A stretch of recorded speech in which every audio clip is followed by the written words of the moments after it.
California arts association अर्थात कला सादर करीत आहे द कॉन्शियन्स. लेखक अमेय दक्षिणदास, दिग्दर्शक चैतन्य बोरसे. सादर करीत आहे द कॉन्शियन्स.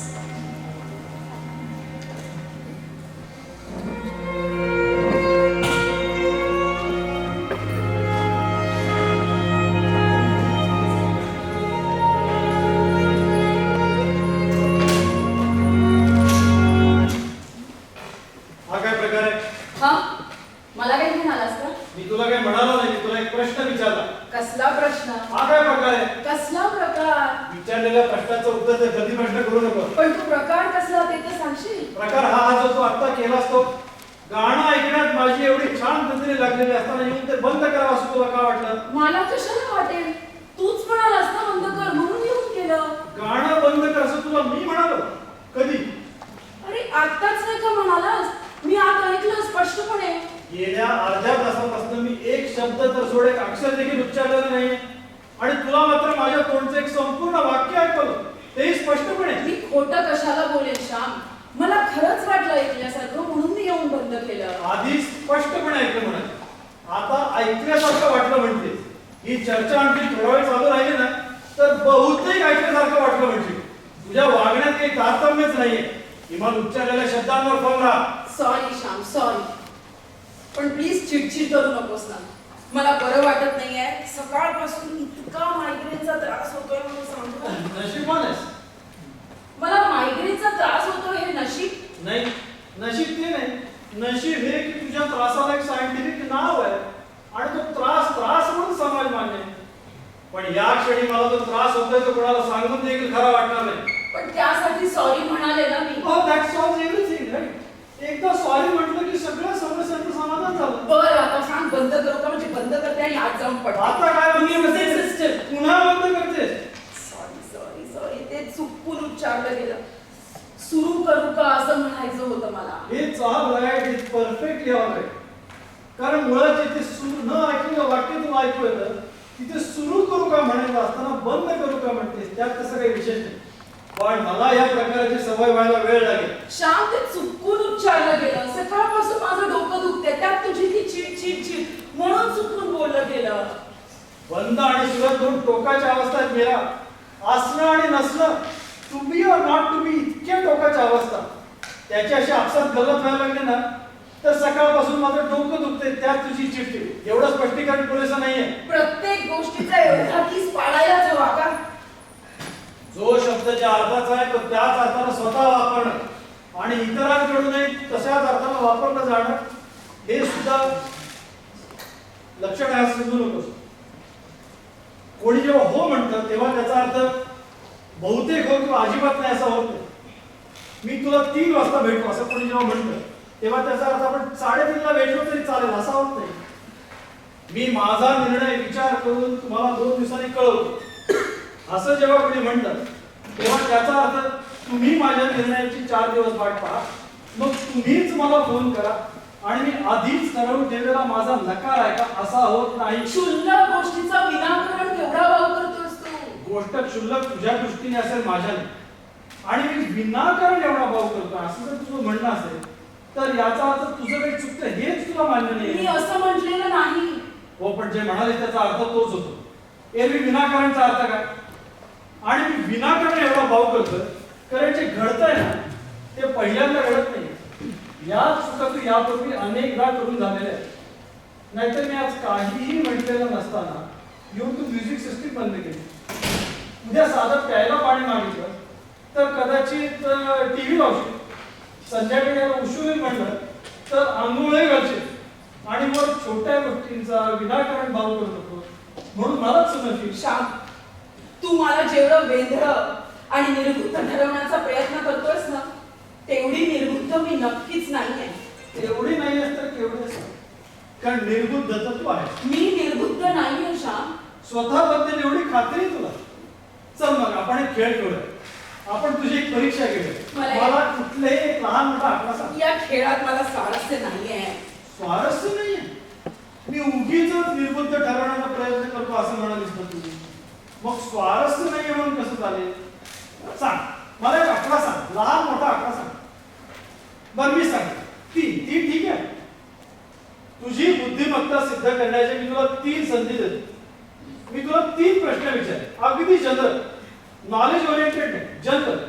त्या 3 प्रश्नांपैकी कुठल्याही एका प्रश्नाचं जरी तू समाधानकारक उत्तर देऊ शकलीस तरी मी माझा पराभव मान्य करेन. ओके? श्याम, माझं खरंच सकाळपासून प्रचंड डोकं दुखत आहे. Question number 1. ससा आणि कासवाची गोष्ट माहिती आहे तुला? हो. त्या गोष्टीचं तात्पर्य सांग. Slow and steady wins the race. कुठलंही काम चिकाटीने करत राहिलं की यश मिळतंच. Conventional reasoning, absolute rot. हे बघ, सशाच्याच वेगाने जायचं, फक्त झोपण्याचा मोह टाळायचा म्हणजे कासवाची आपली स्पर्धा होत नाही. This should be the conclusion. Okay, याचा अर्थ तुझं इंटरप्रिटेशन 0. Question number 2. समजा तुझ्या एका हातात 1 किलो कापूस आणि दुसऱ्या हातात 1 किलो लोखंड ठेवलं तर तुला जास्त जड काय वाटतं? लोखंड. दोन्हीचं वजन सारखंच म्हणजे 1च किलो असताना लोखंड जड कसं? याचा अर्थ तुझा अलर्टनेस देखील 0.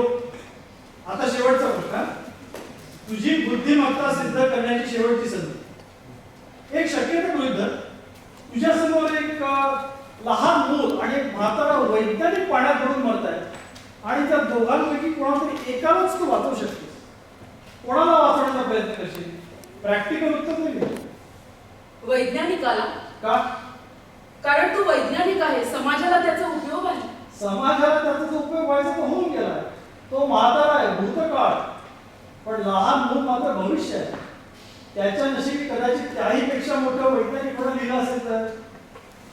बट एनिवे, लहान मूल आणि वैज्ञानिक दोन्ही उत्तरे प्रॅक्टिकल नाही आहेत तिला. प्रॅक्टिकल उत्तर हे आहे की ते दोघंही पाण्यात पडून मरतायत आणि तुला पोहता येत नाही. पण शक्यता गृहीत धर असं तूच म्हणाला होतास ना? मी शक्यता गृहीत धर म्हणालो होतो, क्षमता नव्हे. So that's it. मी विचारलेल्या 3 प्रश्नांपैकी एकाही प्रश्नाचं तुला समाधानकारक उत्तर देता आलेलं नाही. आता तरी तुला तुझा पराभव मान्य का नाही? श्याम, तू मला इंटिमिडेट करतोयस. या सर्व शब्दांच्या आणि तर्कांच्या जाळ्यात अडकवून गोंधळवून टाकतोयस. मान्य आहे की तू माझ्यापेक्षा जास्त बुद्धिमान आहेस. तू ज्या वेगाने विचार करतोस, तर्क रचतोस, त्याची बरोबरी मला करता येत नाही आणि करायला गेले की चुका होतात. पण याचा अर्थ माझ्याकडे उत्तर नसतातच असं नाही. अरे, विचार करायला थोडासा वेळ, थोडीशी मनशांती मिळाली तर मीही उत्तर देऊ शकते रे. ऑल राईट, हेही मान्य. तुझा हा गैरसमज सुद्धा आपण पुढ्या दिवशी दूर करूया. हे बघतेस मीरा, हे काय आहे? फाईल आहे. करेक्ट, पण यात काय माहिती आहे? गेल्या वर्षभरात तू केलेल्या चुकांची यादी आहे. एकूण 1100 घटना आहेत. 1100 चुका वर्षभरात म्हणजे रोज ऍव्हरेज 3 चुका. वाचतो किती वारंवार आणि किती बालिश चुका घडल्यात तुझ्यामध्ये. तारीख, वार आणि वेळेविषयी लिहून ठेवण्यात येईल. वाच. तू इतका खदखदत होता सापू. इतकं सहन करत होतो मी. But that's not the point here. ही फाईल नीट लक्ष देऊन वाच. याच्या प्रत्येक मुद्द्यावर, प्रत्येक वाक्यावर नीट विचार कर. आणि आपल्या 1100 पैकी कुठल्याही 25 चुकांचं मला स्पष्टीकरण दे. आणि स्पष्टीकरण लेखी दे. 7 दिवसाची मुदत देतो मी तुला. पण त्यानंतर मात्र मला प्रश्नच कळला नाही, मला विचार करायला वेळ मिळाला नाही, मला इंटिमिडेट केलं गेलं किंवा मला मायग्रेनचा त्रास होतोय असं कुठलंही स्पष्टीकरण चालणार नाही. श्याम, हे अपमानास्पद आहे. आता या विषयावर आपण बोलूया ते 7 दिवसानंतर, याचं लेखी उत्तर देऊन झाल्यानंतर. Okay, all the best Meera. स्वतःला सिद्ध करण्याची प्रत्येक संधी मी तुला देतोय मीरा. पण यानंतर म्हणू नकोस मी तुला अन्याय केला म्हणून.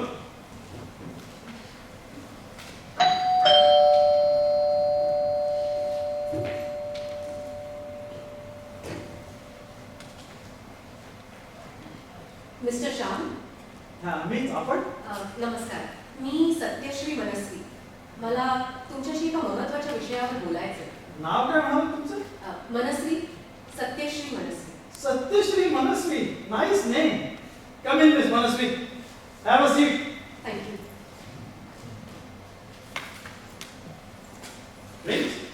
नो थँक्स, तुम्ही घ्या होतं.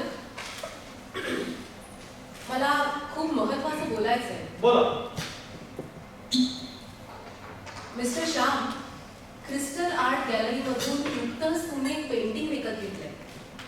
हो, घेतलंय. द कॉन्शन्स नावाचं हेच ते. But what about it? या पेंटिंग करता तुम्ही जेवढी रक्कम मोजली तेवढी या क्षणी या पर्समध्ये आहे. ही रक्कम मी इथेच ठेवते आणि तुमची हरकत नसेल तर हे पेंटिंग इथून घेऊन जाते. What nonsense. मनस्वी, हे पेंटिंग मला खूप आवडलं म्हणून एक मोठी रक्कम मोजून तिथे विकत घेतलंय. ती तुम्हाला परत करण्याची माझी तयारी आहे. असेल, पण हे पेंटिंग तुम्हाला परत करायची माझी तयारी नाही. पण वेट, ह्या पेंटिंगसाठी मी किती पैसे मोजले हे तुम्हाला काय कळत? मुळात हे पेंटिंग मी विकत घेतलंय हे तुम्हाला कळण्याचं कारण काय? तुम्ही विकत घेण्यापूर्वी या पेंटिंगचे मालक मी होते मिस्टर शाह.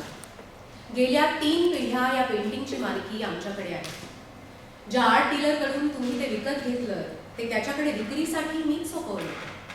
स्वतःहून विक्रीसाठी ठेवलं आणि आता विकलं गेल्यावर तुम्हाला ते परत हवंय? मला ते परत नकोय. आता म्हणाला हवंय.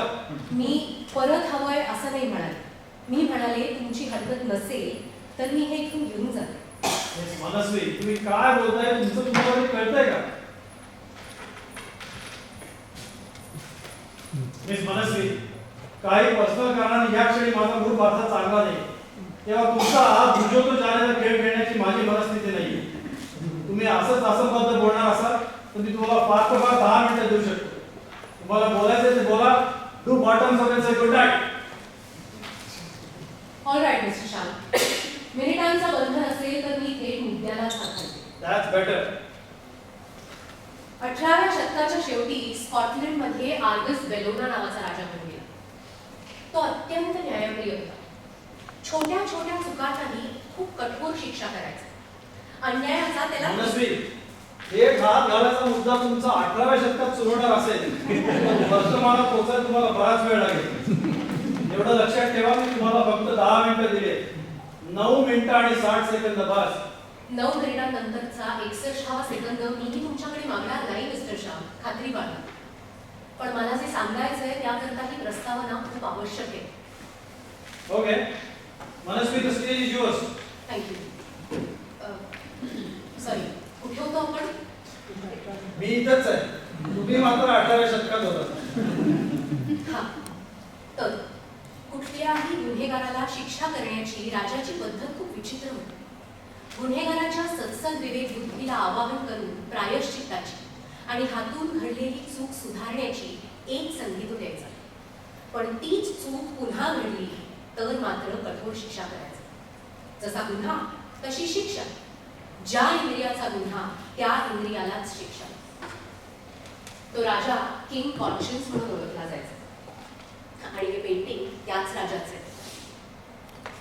या पेंटिंगचा चित्रकार रुबिन्स मिडलब्रुक नावाची अत्यंत व्हिन्सिकल व्यक्ती होती. आपलं एखादं तरी पेंटिंग जगातलं सर्वोत्कृष्ट म्हणून ओळखलं जावं या विचाराने तो झपाटला होता. आपल्या त्याच महत्वाकांक्षी पेंटिंगचा विषय म्हणून त्यानं किंग कॉन्शियन्सची निवड केली. चित्रात जिवंतपणा यावा म्हणून फुलपाखरांना उस्करून रंग तयार केले. राजाच्या सवयीने चित्र पूर्ण व्हायला 6 महिने लागले. 6 महिन्यांनी रुबिन्सचं चित्र पूर्ण केले आणि त्याच क्षणी समोर बेसावत बसलेल्या राजाचा खून केला. चित्र पूर्ण होण्याचा दिवस आणि राजाच्या मृत्यूचा दिवस एकच असेल तर चित्राला खूप प्रसिद्धी मिळेल असा त्याचा अंदाज होता. पण तो अंदाज खरा ठरतो की नाही हे बघायला तो स्वतःच जिवंत राहिला. काही दिवसांनी आपल्याच स्टुडिओमध्ये छिन्न विछिन्न अवस्थेत मरून पडलेला आहे. आयुष्यभर न्यायाची भूक राखणाऱ्या किंग कॉन्शियन्सचा दगाबाजीने खून झाल्यामुळे त्याचा संतप्त अंश चित्रात उतरला असावा आणि त्यानेच चित्रकाराचा न्याय केला असावा असं मानलं गेलं. राजा आणि चित्रकार दोघांच्याही मृत्यूमुळे हे पेंटिंग मात्र अशुभ मानलं गेलं आणि बरीच वर्ष उपेक्षित राहिले. मिस्टर शाह, 18व्या शतकातून मी आता 20व्या शतकात गेले. या असल्या गोष्टींवर विश्वास नसणाऱ्या माझ्या आजोबांनी ते लंडनच्या एका ऑप्शनमधून विकत घेतलं आणि भारतात आणलं. त्यांनी आपल्या घराच्या दिवाळखण्यात ते पेंटिंग लावलं आणि अचानक ते प्रवेशनासारखे वागायला. एकांतात बडबडायचे, रात्री अपरात्री गल्लीतल्या एका विहिरीच्या काठावर तासनतास उभे राहायचे. आणि काही दिवसांनी त्याच विहिरीत बुडून त्यांचा मृत्यू झाला. पट्टीचे पोहणारे माझे आजोबा विहिरीत बुडून गेले. या भयंकर प्रकारानंतर वडिलांनी ते पेंटिंग तडकाफडकी विकून टाकलं. पण ते ज्याला विकलं त्याचाही आठवड्याभराने ऍक्सिडेंट झाला. मग का कोण जाणेल? वडिलांनी ते पेंटिंग पुन्हा घरी आणलं. त्यांनी ते पुन्हा घरी आणलं आणि अचानक त्यांचंही वागणं बदललं. जरा फिरून येतो म्हणून त्याचे घरातून बाहेर पडले, ते परत आलेच नाही. वडिलांच्या पश्चात या पेंटिंगची मालकी माझ्याकडे आली आणि हे माझ्या घरात ठेवून घ्यायची माझी तयारी नव्हती. म्हणूनच एका मोठ्या रकमेला मी ते क्रिस्टल आर्ट गॅलरी विक्रीसाठी सोपवलं. ह्या पेंटिंगचा इतिहास समोरच्याला न सांगता तो विकण्याचा प्रयत्न केल्यामुळे माझ्या वडिलांच्या वाट्याला जे आलं ते मला नको. आणि म्हणूनच जो कोणी हे पेंटिंग विकत घेईल त्याला ह्या पेंटिंगचा इतिहास स्पष्टपणे सांगायचा आणि त्यानंतरही तो हे पेंटिंग घेऊन घ्यायला तयार झाला तरच विक्री पूर्ण झाली असं समजायचं मी ठरवलं. इन शॉर्ट मिस्टर श्याम, या पेंटिंगला स्वतःभोवती अन्याय आवडत नाही आणि हे माहीत असूनही तुम्ही हे पेंटिंग ठेवून घ्यायला तयार असाल तर ठीक, नाहीतर ही रक्कम मी इथेच ठेवते आणि हे पेंटिंग इथून घेऊन जाते. तुम्हाला जे बोलायचं होतं ते बोलून झालं? नाही, 3 मिनिट अजून शिल्लक आहे. असं म्हणतात की हे पेंटिंग प्रायश्चित्ताची एक संधी देतं. त्यामुळे जो कोणी याचा मालक असेल त्याच्या आयुष्यातले अन्यायाचे प्रसंग पुन्हा जसेच्या तसे घडतात. मागच्या वेळी केलेली चूक मात्र यावेळी टाळायची हीच त्याला मिळालेली प्रायश्चित्ताची एक संधी. तशी चूक टाळली तर क्षमा, पण तीच चूक, तोच अन्याय पुन्हा घडला तर कठोर शिक्षा. आणि हो, प्रायश्चित्त आणि शिक्षेचा हा खेळ कायम चालत नाही. त्याला मुदतीचं बंधन. 7 दिवस फक्त. 7 दिवसांची मुदत संपली की शिक्षा. चित्रकार आपल्याच स्टुडिओत मरून पडलेला आढळला तो चित्र पूर्ण झाल्याच्या 7व्या दिवशी. माझे आजोबा विहिरीत बुडाले ते चित्र घरात लावण्याच्या 7व्या दिवशी. माझे वडील घरातून नाहीसे झाले ते चित्राची मालकी त्यांच्याकडे आल्याच्या 7व्या दिवशी. आणि आता तुम्ही आयुष्यात कोणावर अन्याय केला नसेल तर काळजीचं कारण नाही. एरवी तुम्ही हे चित्र विकत घेऊन घरात लावलं याचा 7वा दिवस उद्या आहे mister Shah. My time is up.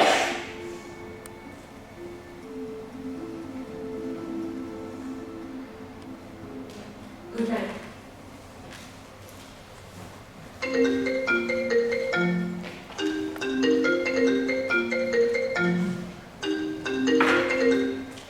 Hello, हा बोलतोय. डॉक्टर देसाई काय क्रिटिकल आहे? अर्जंट ऑपरेशन आवश्यक आहे. नाही तुम्ही सुरू करा. मी लगेच निघालोच. पैशाची अजिबात काळजी करू नका. मी निघालोच.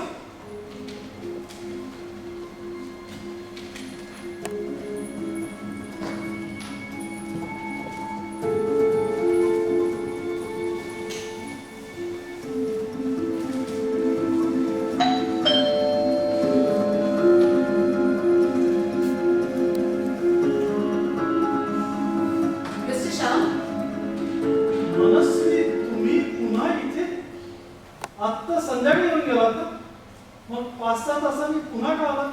पुन्हा का आले? तुम्ही फोन करून बोलावला म्हणून आले मी. What nonsense. मी कधी फोन केला तुम्हाला? आत्ता अर्ध्या तासापूर्वी. गेल्या पाऊण तासापासून मी त्या फोनवर बोलणं सोडा त्याच्या जवळपास पण फिरकलेलो नाही. आणि तुम्हाला माझ्याशी बोलण्यासारखं वाटतंय? बोलल्यासारखं वाटत नाही मिस्टर श्याम. आपलं बोलणं झालंय. शक्य नाही. म्हणजे मी खोटं बोलतेय? ते मला माहित नाही, पण मी खोटं बोलत नाही हे निश्चित. ऑलराईट.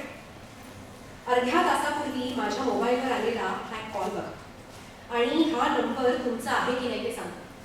हा नंबर तुमचा नसेल ना तर मी निमूटपणे इथून निघून जाईल. नंबर तर माझाच आहे.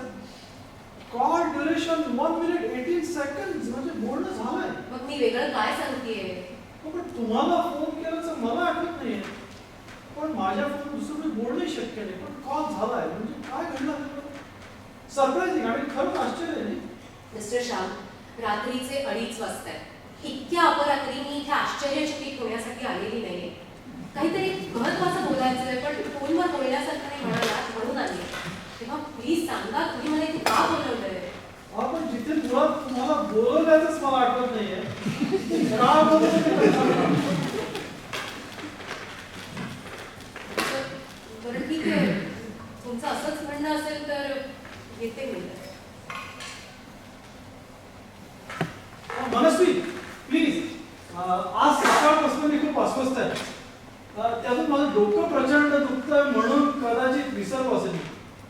I am not sure. मला 5 मिनिटं देता का प्लीज? कदाचित मला आठवत. या बसा प्लीज 5 मिनिट. ठीक आहे. Have a seat. Thank you. Drink करू? No thanks. तुम्ही का होतं?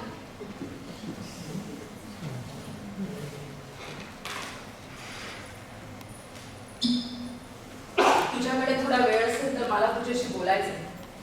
काय बोलायचंय? आपल्या रिलेशन बद्दल, आपल्या निरर्थक रिलेशन बद्दल बोलायचं. तुला जे बोलायचंय ते बोल, पण थोडक्यात बोल. थोडक्यात बोलून संपणारा विषय नाही आहे आशा. संपेल कधी ते बघू आपण. आधी सुरू तर कर. असणं आणि नसणं या टू बी और नॉट टू बी इतक्या टोकाच्या अवस्था आहेत असं तू म्हणाला होतास ना. ती वाक्य पुन्हा उच्चारायची असतील ना तर थोडक्यात सोड, पण हा विषय पुढच्या वर्षीपर्यंत पण संपणार नाही. काही नवीन असेल तर बोल, अदरवाइज गुड नाईट. नवीन आहे शा. गुड. नवीन हे आहे की आपल्या नात्यातला टू बी और नॉट टू बीचा तो क्षण येऊन ठेवलाय. म्हणजे आपलं रिलेशन आता मला खूप असह्य झालंय जान. कारण ते रिलेशन कमी आणि युद्ध जास्त झालंय.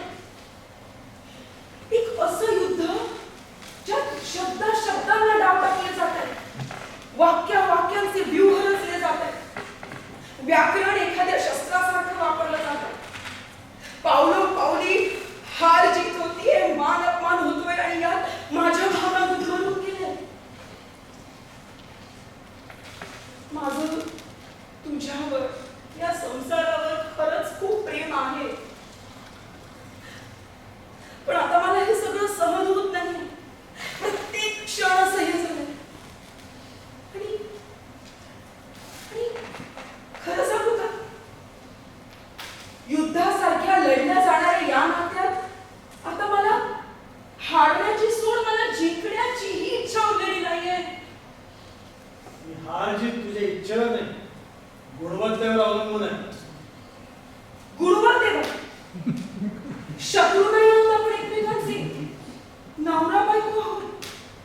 नवरा बायकोतलं नातं परस्परांच्या प्रेमावर, आपुलकीवर अवलंबून असतं की गुणवत्तेवर? हे वाक्य मी वेगळ्या संदर्भात उच्चारलं होतं, पण यांनी हा जो मोनोलॉग उच्चारलास ना, हा इफेक्टिव्ह असला तरी टाइमली नाही. तुझ्या लक्षात नसेल कदाचित, पण आपण या सगळ्या विषयावर 7 दिवसानंतर बोलणार आहोत. श्याम जे बोलले तो मोनोलॉग नव्हता, ती माझी वेदना होती. तुझ्या सोबत राहणं किती कठीण आहे याचा कधी तटस्थपणे विचार करून बघ. मी तुझ्यासाठी आपलं संपूर्ण आयुष्य बदलवून टाकलंय. तू माझ्यासाठी, या संसारासाठी स्वतः थोडी सुधारणा नाही घडवू शकत. नाही घडवू शकत, कारण सुधारणा घडवून आणण्यासाठी मुळात बिघडलेला असणं आवश्यक आहे नाही. त्यामुळे माझी इच्छा असली तरी माझ्यात सुधारणा होऊ शकत नाही. Perfection cannot be improved on Meera. Shyam Shyam Shyam नातं तुटतंय, संसार मोडकळीला आलाय, तरीही तुझा व्याकरणाचा हेका सोडायला तू तयार नाही.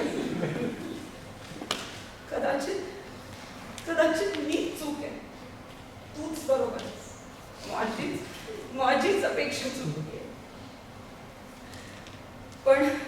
पण आता जर परिस्थिती बदलणार नसेल तर मला असं राहणं शक्य नाही. आता मला असंच राहणं शक्य नाही. श्याम, अश्रू तू किती मेलोड्रामा केलास तरी वस्तुस्थिती बदलणार नाहीये. जे योग्य ते योग्य, अयोग्य ते अयोग्यच. मी असाच जगत आलोय ना असाच जगत राहणार. मिस्टर श्याम, तुमचं काय चाललंय? तुम्ही एकटेच काय बडबडताय? काय म्हणाल? मी म्हणाले तुम्ही एकटेच काय बडबडताय? काय बोलताय तुम्ही? एकट्याने बडबडायला मला काय वेळ लागलाय? मी माझ्या बायकोशी बोलत होतो. बायकोशी? कुठे आहे तुमची बायको? इथेच तर होती, आता आत गेली. इथेच होती तर मला कशी दिसली नाही? तुम्हाला दिसली नाही? नाही. आता तुमच्यापासून काही फुटावर उभी असलेली व्यक्ती तुम्हाला दिसली नाही? उभी असती तर दिसली असती. उभी असती तर म्हणजे मग त्यावेळी कशी दिसली होती? कोणत्या वेळी? या पेंटिंगची हिस्ट्री सांगायला तुम्ही पहिल्यांदा इथे आलात त्यावेळी? नाही, तुमची बायको मला तेव्हाही दिसली नाही. आपण बोलत असताना स्नॅक्सची प्लेट इथे घेऊन गेली होती. असं काहीही घडलं नव्हतं. घडलं नव्हतं म्हणजे स्नॅक्सची प्लेट इथे नव्हती? स्नॅक्सची प्लेट इथे होती की नव्हती ते मला आठवत नाही, पण ती माझ्यासमोर कोणी आणून ठेवलेली नव्हती एवढं नक्की. कमाल करताय तुम्ही मनस्वी. तुमच्या डोळ्याने ज्या घटना घडल्या त्या तुम्ही पाहिलंच नाही असं कसं करू शकता? याचा अर्थ इथे तुम्ही माझी चेष्टा करताय, नाहीतर तुम्हाला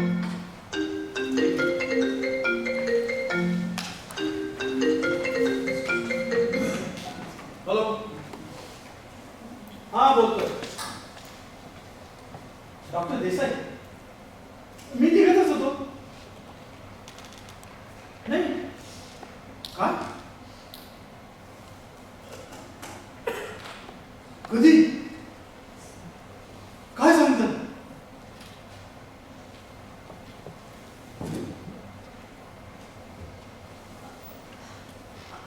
Are you all right, Mr. Shah? अहो, असं अचानक काय झालं तुम्हाला? आणि कोणाचा फोन होता? Any bad news? Mr. Shah?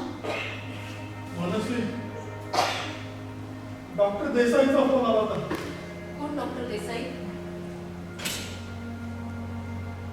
ते म्हणाले आता त्यांच्या हॉस्पिटलमध्ये झालेलं माझ्या बायकोचं ऑपरेशन फेल झालं आणि त्या दिवशी डेथ झाली.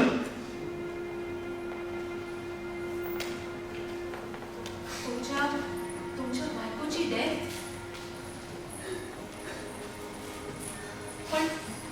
पण ती तर इथेच होती म्हणालात ना तुम्ही. मग काय ते मलाही माहिती नाही मनस्वी. पण तुम्ही सध्या भेटून गेलात आणि त्यानंतर डॉक्टर देसाईचा फोन आला होता. ते म्हणाले की तब्येत अचानक क्रिटिकल झाली, अर्जंट ऑपरेशन आवश्यक. मी म्हणलं तुम्ही सुरू करा, मी लगेच निघतो, पैशाची काळजी करू नका. आम्ही हे सगळं बोलत होतो आणि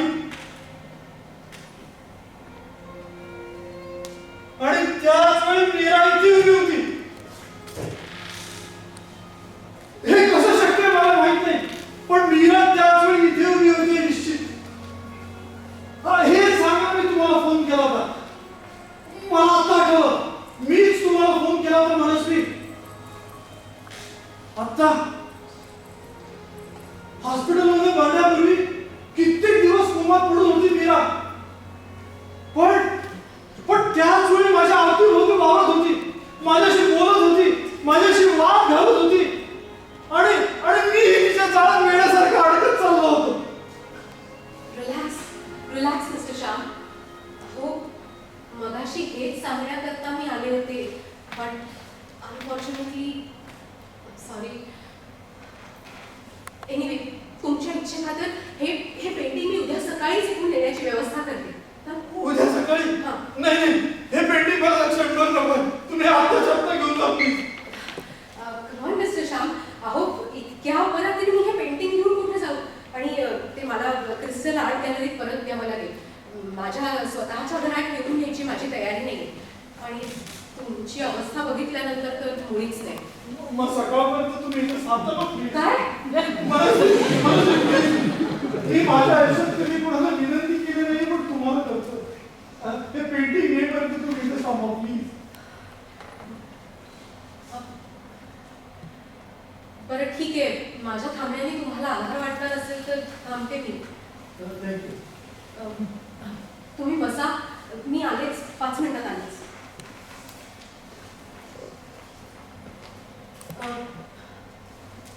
तुम्ही थांबाल ना, मी पटकन जाऊन पण येते. त्या 5 मिनिटात टिकून आले तर? पुन्हा यायला मुळात इथे कोणीच नाहीये. आहे ती तुमच्या कल्पनेत आहे. तुम्ही रिॲक्ट करताय म्हणून आहे. तुमच्या अवतीभोवती जो घडतोय ना, तो तुमचा भूतकाळ आहे, वर्तमान नाही. त्यात इन्व्हॉल्व होऊ नका, दुर्लक्ष करा. मी आलेच 5 मिनिट.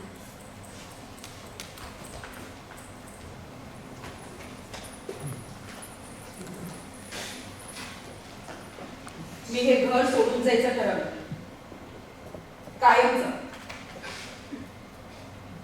मी हे घर कायमचं सोडून जाते यावर तुला काहीच बोलायचं नाही? आश्चर्य आहे. पण तू जरी गप्प राहिलास ना, तरी आज मी मात्र बोलणार आहे. इतके दिवस जे बोलायचं टाळलं ते सगळं बोलणार. तुला माहित आहे का, सौंदर्य, संपत्ती यापेक्षा मला कायमच बुद्धिमत्तेचं जास्त आकर्षण वाटायचं. सामान्य लोकांना अवतीभोवती बघून मी थोडी अस्वस्थ व्हायचे. आणि म्हणूनच जगातला सर्वात बुद्धिमान पुरुष आपला नवरा असावा अशी माझी फॅन्टसी होती. आणि मग केव्हा तरी तुझ्याशी ओळख झाली आणि तुझ्या बुद्धिमत्तेवर भाळून मी तुझ्याशी लग्न केलं. पण कालांतराने एक गोष्ट माझ्या लक्षात आली की व्हिडिओकर लोक जरी तुला आवडत नसले तरी त्यांचं अवतीभोवती असणं ही तुझी मानसिक गरज आहे. त्यांच्या सामान्य वागण्या बोलण्याने तुला तुझ्या स्वतःच्या वेगळेपणाबद्दल समाधान वाटतं. त्यांच्या चुकांवर ताशेरे ओढण्यात तुझा बौद्धिक अभिमान सुखावतो. आणि तसं झालं नाही की तू अस्वस्थ होतोस. आणि म्हणूनच मी सामान्य व्यक्तीसारखं वागायची सवय लावली. मुद्दाम चुका करायची सवय लावली. माझ्या चुकांवर चिडचिड करण्यात तुला बौद्धिक सुख मिळावं म्हणून. आणि मग आज ना उद्या केव्हा तरी तुझा इगो तृप्त होईल आणि आपण एक सुखाचा संसार करू यापेक्षा. पण तसं घडलं नाही आणि तसं घडणं शक्यही नाही. कारण अहंकार पोचला गेला की तो विकृत बनतो.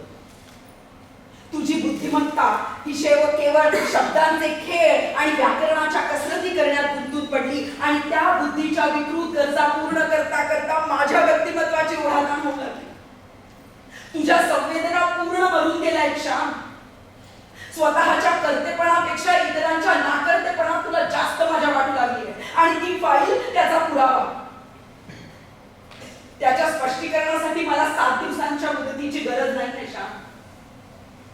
कारण त्यातली प्रत्येक चूक ही ठरवून आणि जाणून बुजून केलेली आहे. आंधळ्या नवऱ्यासाठी स्वतःच्या डोळ्यांवर पट्टी बांधल्याचं उदाहरण आहे आपल्याकडे. पण नवऱ्याच्या आंधळ्या इगोसाठी स्वतःच्या बुद्धिमत्तेवर पट्टी बांधायचं धाडस मी दाखवलं.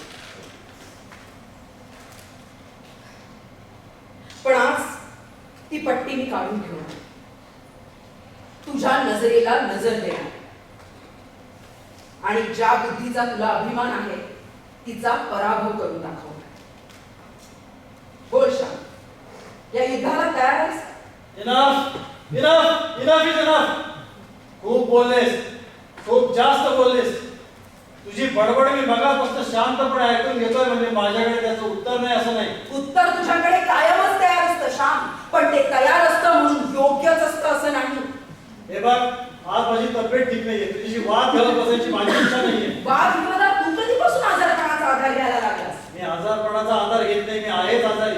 मिस्टर श्याम, मनस्वी 5 मिनिटं सांगून गेला आणि किती वेळ लावला? मी तुम्हाला काय सांगून गेले होते आणि तुम्ही काय करताय? मी काय केलं? तुम्ही पुन्हा एकटेच बडबडताय. एकटा नाही ते, मी माझ्या बायकोशी बोलतोय, right? Oh my god, I am sorry Manasvi, I am extremely sorry.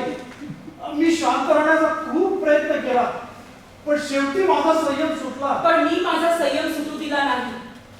तू माझा पदोपदी कितीही अपमान केलास तरी, कारण तुझं माझ्यावर नसलं तरी माझं तुझ्यावर खरंच प्रेम होतं. तुझ्या प्रेमाचा तुमतोडा बऱ्याच वेळापासून ऐकतो मी, बंद कर, आता इच्छा नाहीये. हा काय प्रकार आहे? मनस्वी कसला प्रकार? हा जो तुम्ही चालवलाय तो. मी तुम्हाला जे सांगते ते पटत नाहीये का? मी असं म्हणालो का? पण मी काय करू? तिच्याशी बोलताना मला आठवतच नाहीये की हे सगळं यावेळी घडून गेलं. हे बघा, तुम्ही असंच करत राहिला तर मी इथे थांबूनही काही उपयोग होणार नाही. I fully agree with you. मला पटतं. पटत नसेल तर सांग, मी पटवून देते. मीरा, तू तुझ्या मर्यादा ओलांडत चालली. तुम्ही तुमच्या मर्यादा ओळखा मिस्टर श्याम. तुमच्या अवतीभोवतीचे घडतंय त्याचं गांभीर्य ओळखायला तर तुमची धडधड नाही. मग तुम्ही सांगा मी काय करू? अरे प्रयत्न करतो, पण माझा भूतकाळ मला मागे घेतोय. माझं वर्तमान मला साथ देत नाहीये. माझी शक्ती क्षीण होत चालली. मनस्वी, काही करा, पण हे पेंटिंग इथून आताच्या आता हवं. हे पेंटिंग इथून हवं. Okay okay, relax. मी खाली जाऊन ट्रान्सपोर्टेशनची काही व्यवस्था होते का ते बघते. तोपर्यंत प्लीज शांत राहा. पण तोपर्यंत तुम्ही एकटा काय करू? एक काम करा, डोळे बंद करा, चित्त एकाग्र करा, तुमच्या एखाद्या आवडीच्या विषयाचा विचार करा. पण हा, मी परत येईपर्यंत तुमच्या अवतीभोवती काहीही घडलं तरी डोळे उघडायचे नाही. एवढं करू शकाल? आलेच.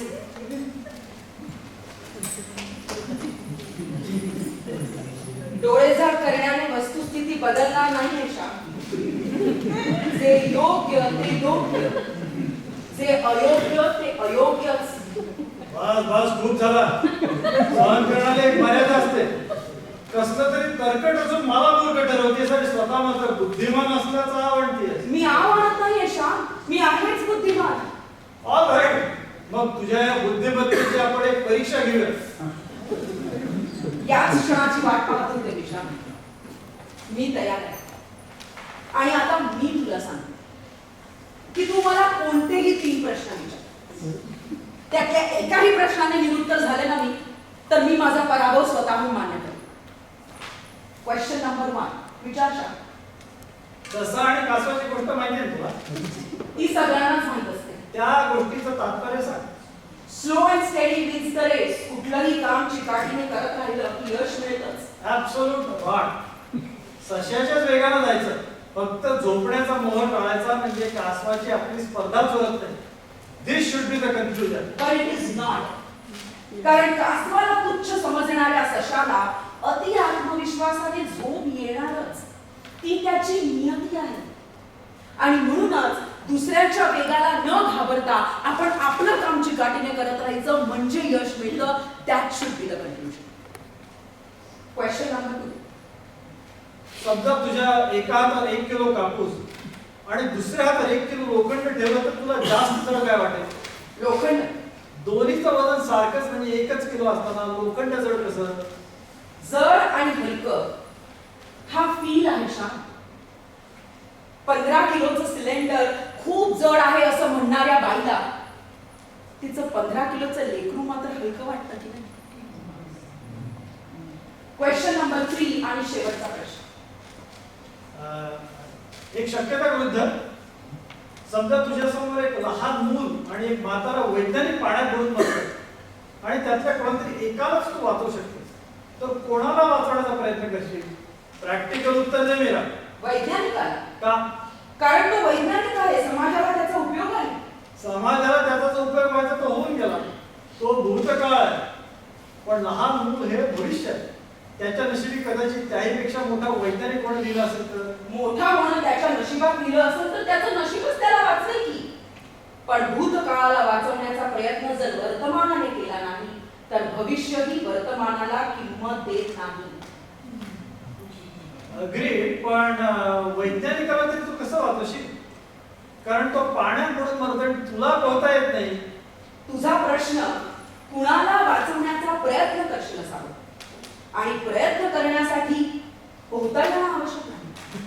हा, प्रयत्न यशस्वी होण्यासाठी असेल कदाचित, पण बुडणाऱ्याला वाचवण्यासाठी स्वतः पोहून जाणं हा एकच उपाय आहे असेही नाही. There you are. मला निरुत्तर करू शकणारा एकही प्रश्न तुला विचारता आला. आता तू तुझा पराभव मान्य करशा. मान्य कर की तू समजतोस तितका बुद्धिमान तू नाहीयेस, आणि तू समजतोस तितकी निर्बुद्धही ती नाही. हेही मान्य करशा की तुझा फक्त मुलामा बुद्धिवादाचा आहे. आत दडलेला माणूस मात्र संवेदना शून्य आणि निर्बुद्ध आहे. इतरांना मूर्ख समजणारा स्वतः मात्र महामूर्ख.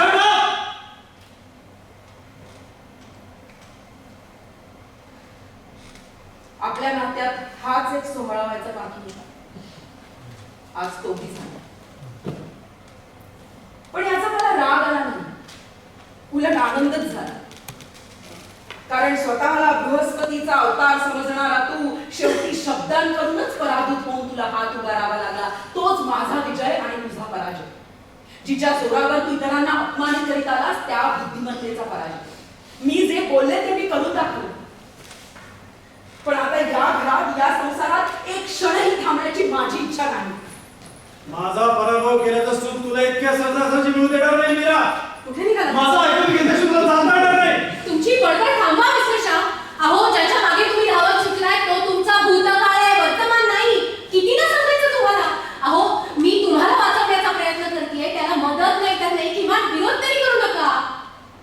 आय एम सॉरी मनस्वी. माझ्या बाबतीत हे काय घडतंय कोण जाणे.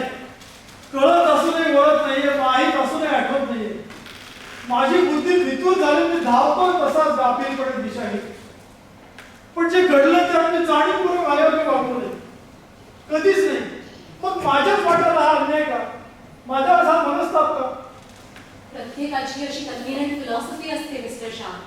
त्यानुसार आपण ज्याला योग्य समजतोय ते योग्य असेलच असं नाही, आपण ज्याला चूक समजतोय ते चूक असेलच असं नाही, आणि म्हणूनच आपण ज्याला अन्याय समजतोय तो अन्याय असेलच असं नाही.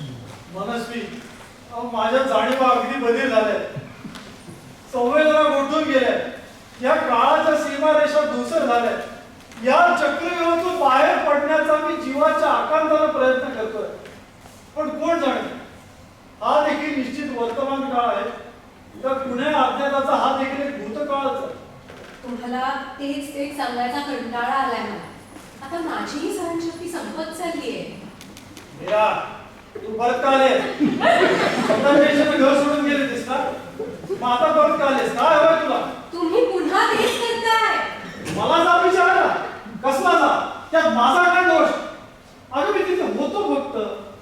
माझ्याशी भांडून रागानं घरात जाताना जिन्यावर पाय अडकून तू स्वतः पडलीस. तुला मी ढकललं नाही, मग जे घडलं त्यात माझा दोष कसा? मी शेवटचं सांगतेय, सावरा स्वतःला. मी तुला कसं वाचवणार होतो? नाही, मला नाही आठवत.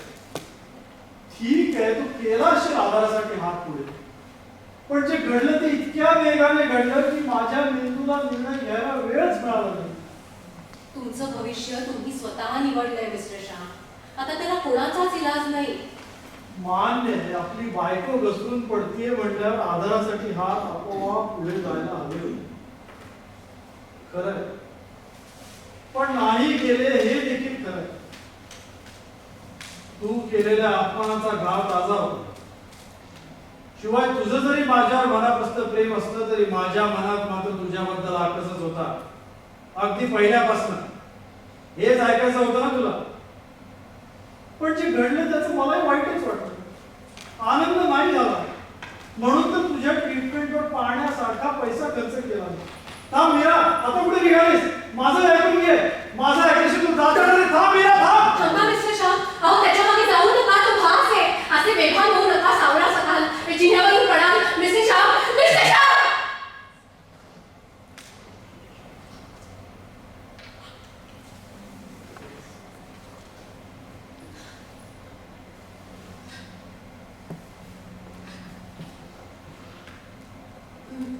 मी तुम्हाला वाचवण्याचा आटोकाट प्रयत्न केला मिस्टर शाह, ती शेवटच्या क्षणापर्यंत केला. माझं कर्तव्य मी पार पाडलं. पण शेवटी शिक्षा ही गुन्हेगाराला आकर्षित करतेच. तिने तुम्हालाही केलं. शिक्षा शिक्षा ही प्रत्येक गुन्ह्याला मिळायला हवी, तशी ती मिळतेही. पण शिक्षा देणारा देव नाही, कारण तो दयाळू आहे. दैव नाही, कारण ते संचित आहे. नियती नाही, कारण ती तटस्थ आहे. आणि राजा नाही, कारण तो कल्पनेत आहे. हे सगळे निमित्त मात्र शिक्षेची फक्त भीती दाखवतात. पण प्रत्यक्षात शिक्षा देते ती आपलीच सत्सद विवेक बुद्धी, आपलाच कॉन्शियन्स. गुन्ह्यापासून परावृत्त करण्याचा प्रामाणिक प्रयत्न करणाराही तोच, आणि हातून घडलेल्या गुन्ह्यांना कठोर शिक्षा देणाराही तोच, ज्याचा त्याचा कॉन्शियन्स.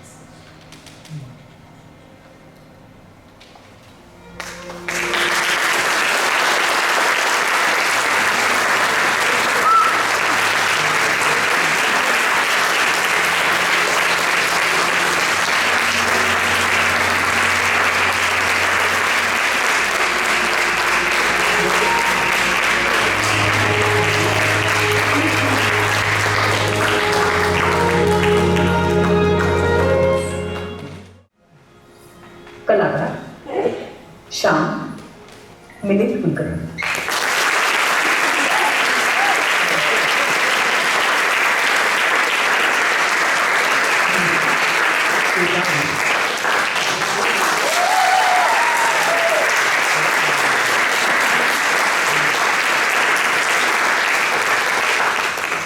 मनस्वी प्रियांका नेमकर.